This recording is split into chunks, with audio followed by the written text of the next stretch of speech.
Hello friends, आपका रोडी चंद स्वागत है। आज हम बात करेंगे सीएम इंटरमीडिएट में से फाइनेंशियल अकाउंटिंग सब्जेक्ट में से बिल्स ऑफ एक्सचेंज चैप्टर में से दिसंबर 2011 वाला सम सॉल्व करेंगे। ओके, तो यहाँ पे थर्ड वाला क्वेश्चन है, उसमें से ए वाला पार्ट आज हम सॉल्व करने वाले हैं। ओके, तो यहाँ पे क्या लिखा है कि भाई mister Sinha draws a bill on 1 January 2009 on mister Mani for 36,000 rupees for 4 month. Okay, 4 month का बिल है, 36,000 रुपीज़ की वैल्यू है। मिस्टर मनी पे ड्रॉ किया है, ड्रॉवर यहाँ पे है मिस्टर सिन्हा एंड 1 जनवरी 2009 को ड्रॉ किया है। ओके, मनी ने इस बिल को एक्सेप्ट किया है ऑन 2 जनवरी।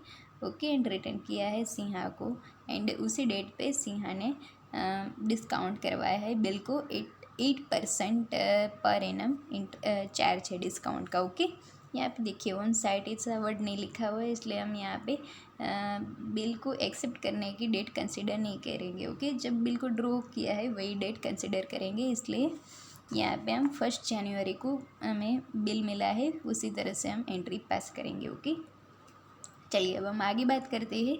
यहाँ पे क्या लिखा है कि भाई before due date money request Sinha to accept 24,000 rupees का बिल 24,000 रुपीज़ कैश में एक्सेप्ट करें एंड नया बिल ड्रॉ करें, ऐसी रिक्वेस्ट मिस्टर मनी ने की है टू मिस्टर सिन्हा, क्योंकि वो पेमेंट करने के लिए एबल नहीं हुआ है। ओके, तो यहाँ पे क्या किया है कि भाई बाकी बची अमाउंट के लिए नया बिल ड्रॉ किया है एंड 24,000 रुपीज़ कैश में पेमेंट किया है। ओके, तो यहाँ पे क्या हुआ है कि भाई मिस्टर सिन्हा ने इस नया बिल ड्रॉ किया है। ओके, जो कुछ भी बैलेंस बची हुई है उसमें इंटरेस्ट लगा दिया है 12% पर एनम के हिसाब से। 2 मंथ का नया वाला बिल है। ओके, एंड ये नया वाला बिल कब ड्रॉ किया है? 4 मई को। ओके, चलिए बाद में क्या हुआ है कि भाई इस बिल को मिस्टर सिन्हा ने बैंक को सेंड कर दिया है फॉर कलेक्शन के लिए। ओके, यहाँ पे देखिए डिस्काउंट करवाया नहीं है, केवल कलेक्शन के लिए सेंड किया है। यहाँ पे क्या होता है कि भी मैच्योरिटी डेट पे खुद मिस्टर सिन्हा नहीं जाता है,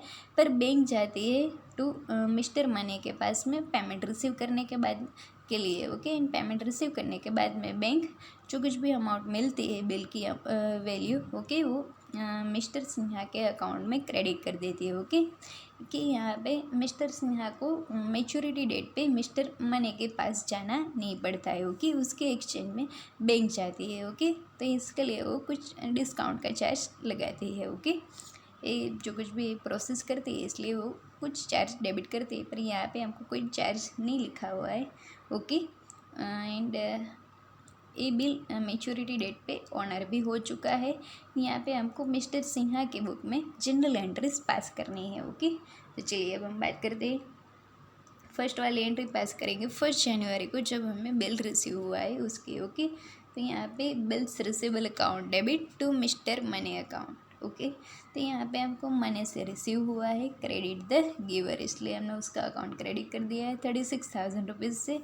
एंड बिल रिसीवेबल हमें हमारी एसेट इंक्रीज़ हो रही है, इसलिए हमने उसका अकाउंट डेबिट किया है 36,000 रुपीज़ से। Bills receivable account debit to mister Mani's account. Okay, चलिए बाद में क्या हुआ है कि भाई इस बिल को हमने डिस्काउंट करवाया है। ओके, उसके चार्ज कितना लगा है? टोटल 36,000 रुपीज़ का बिल था, एंड यहाँ पे डिस्काउंट का चार्ज लिखा हुआ है 8%। एंड बिल का पीरियड कितना था? 4 मंथ का था। ओके, तो यहाँ पे 36,000 को हम 8% से मल्टीप्लाई करेंगे, एंड बाद में क्या करेंगे? 4/12 करेंगे। ओके, तो कितने रुपीज़ आएंगे? 960 रुपीज़ आएंगे डिस्काउंट अकाउंट में। इन बाकी बची अकाउंट हम बैंक बैलेंस में डेबिट कर देंगे 35,040 रुपीज़ से। ओके, इतनी हमारी बैंक बैलेंस इंक्रीज़ हो रही है, इसलिए हमने उसको डेबिट किया है। डिस्काउंट चार्ज हमारे लिए लॉस है, चार्ज है, इसलिए हमने उसको डेबिट किया है। हमारे लिए एक्सपेंस है, इसलिए हम एक्सपेंस का अकाउंट डेबिट करते हैं। ओके, एंड बिल्स रिसीवेबल, यहाँ पे हमें बैंक को हमारे पास जो कुछ भी बिल्स रिसीवेबल है, हमारे पास बिल है, वो हमें बैंक को देना पड़ता है, इसलिए बैंक रिसीवेबल इतनी एसेट हमारी डिक्रीज़ हो जाएगी 36,000 रुपीज़ की। ओके, इसलिए हमने उसका अकाउंट क्रेडिट किया है। चलिए, what ever goes from the business that will be credited, ऐसा भी हम कह सकते हैं, इसलिए बिल्स रिसीवेबल को हमने यहाँ पे क्रेडिट किया है। चलिए अब हम आगे बात करते हैं। कि भाई मेच्योरिटी डेट पे मतलब 1 जनवरी के बाद में हम 4th मंथ ऐड कर देते हैं 4 मंथ, तो कि कौन सी डेट आएगी कि भाई 4th मई आएगी। 3 डेज ग्रेस पीरियड के ऐड करने के बाद में तो 4th मई को ये बिल डिसऑनर हुआ है, मतलब कि टाइम पे पेमेंट नहीं हुआ है क्योंकि मैंने ने नए बिल की रिक्वेस्ट सेंड की थी। तो हम यहाँ पे क्या करेंगे, इस बिल को डिसऑनर मतलब कि इस बिल को कैंसिल करने की एंट्री पास करेंगे। ओके चलिए, तो कैसे हम पास करेंगे कि भाई जो कुछ भी एंट्री जब हमें बिल रिसीव हुआ था उसकी हम रिवर्स एंट्री पास करेंगे। यहाँ पे देखिए हमें जब बिल मिला था तब हमने कौन सी एंट्री पास की थी कि भाई bills receivable account debit to money's account. तो मनी का अकाउंट हमने क्रेडिट किया था, तो यहाँ पे हम डेबिट कर देंगे क्योंकि हमें उससे फिर से पेमेंट रिसीव करना पड़ेगा। वो यहाँ पे हमारा फिर से डेटर बन जाएगा। ओके हमारे डेटर इंक्रीज़ हो तो हम उसको डेबिट करते हैं। ओके 36,000 रुपीज़ है। यहाँ पे हमको कुछ भी नोटिंग चार्ज की इन्फॉर्मेशन नहीं लिखी हुई, इसलिए हमने ऐड नहीं किया है। बाद में देखिए हमारे पास बिल तो है नहीं, हमारे पास बिल था वो तो हमने डिस्काउंट करवा दिया था।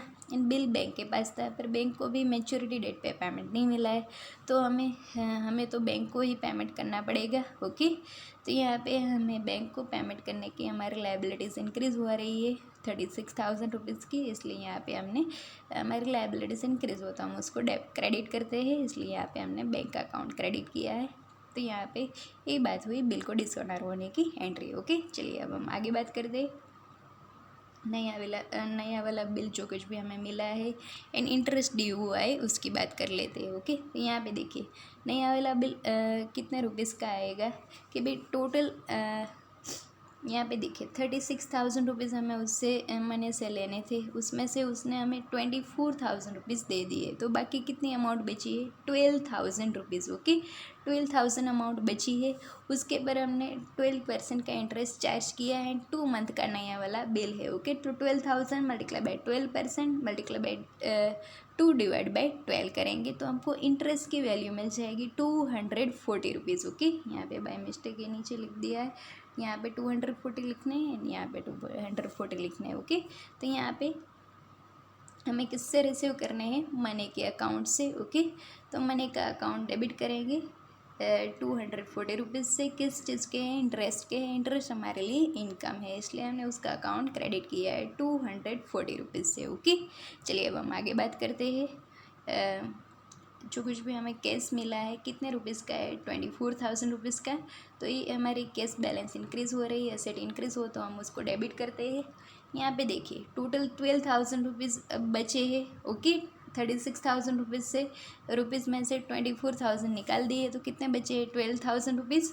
ओके तो 12,000 में हमने इंटरेस्ट की अमाउंट ऐड कर दी है, तो नए बिल की अमाउंट कितनी हो जाएगी 12,240 रुपीज़। ओके तो हम बिल्स रिसीवेबल अकाउंट में कितने रुपीज़ डेबिट करेंगे 12,240 रुपीज़। ओके इन दोनों को मिलाएंगे तो मनी के अकाउंट में टोटल कितना क्रेडिट हो जाएगा 36,240 रुपीज़। ओके चलिए अब हमने इस बिल का क्या किया है, तो हमने इस बिल को कलेक्शन के लिए सेंड कर दिया है बैंक को। ओके तो 4th मई को ही सेंड किया है। ओके तो बिल सेंड फॉर कलेक्शन का अकाउंट हम डेबिट करेंगे, ये अकाउंट हम ओपन करेंगे। ओके 12,240 रुपीज़ का हमारा बिल है, तो इतना हमारे पास बिल है वो हमने बैंक को दे दिया है, तो इतनी हमारी एसेट डिक्रीज़ हो जाएगी, इसलिए यहाँ पे हमने बिल्स रिसीवेबल का अकाउंट क्रेडिट किया है 12,240 रुपीज़। अच्छा चलिए अब हम बात करते हैं मेच्योरिटी डेट पे क्या हुआ है, वो कब आएगी 2 मंथ के बाद में। ओके मई जून, यहाँ पे देखिए 3 डेज ग्रेस पीरियड के ऐड करने के बाद में 7 जुलाई आएगी। ओके तो यहाँ पे टाइम पे पेमेंट हो चुका है, मतलब कि हमारे बैंक में कितने रुपीज़ आएंगे 12,240 रुपीज़, इतनी हमारी बैंक बैलेंस इंक्रीज़ होगी। ओके यहाँ पे देखिए bill send for collection account हमने डेबिट किया था, ओपन किया था, वो अब हम क्लोज कर देंगे क्योंकि उससे हमें जो कुछ भी पेमेंट मिलना था वो यहाँ पे हमको मिल गया है। ओके तो चलिए यहाँ पे हमने bill send for collection account credit कर दिया है। ओके तो इस प्रकार से हम दिसंबर 2011 वाला सम सॉल्व कर सकते हैं। यदि आपको इसके अंदर कोई डाउट लगे तो मुझे कमेंट बॉक्स के अंदर पूछना ना भूलें। मेरे चैनल को लाइक शेयर एंड सब्सक्राइब जरूर करें। Thanks for watching this video.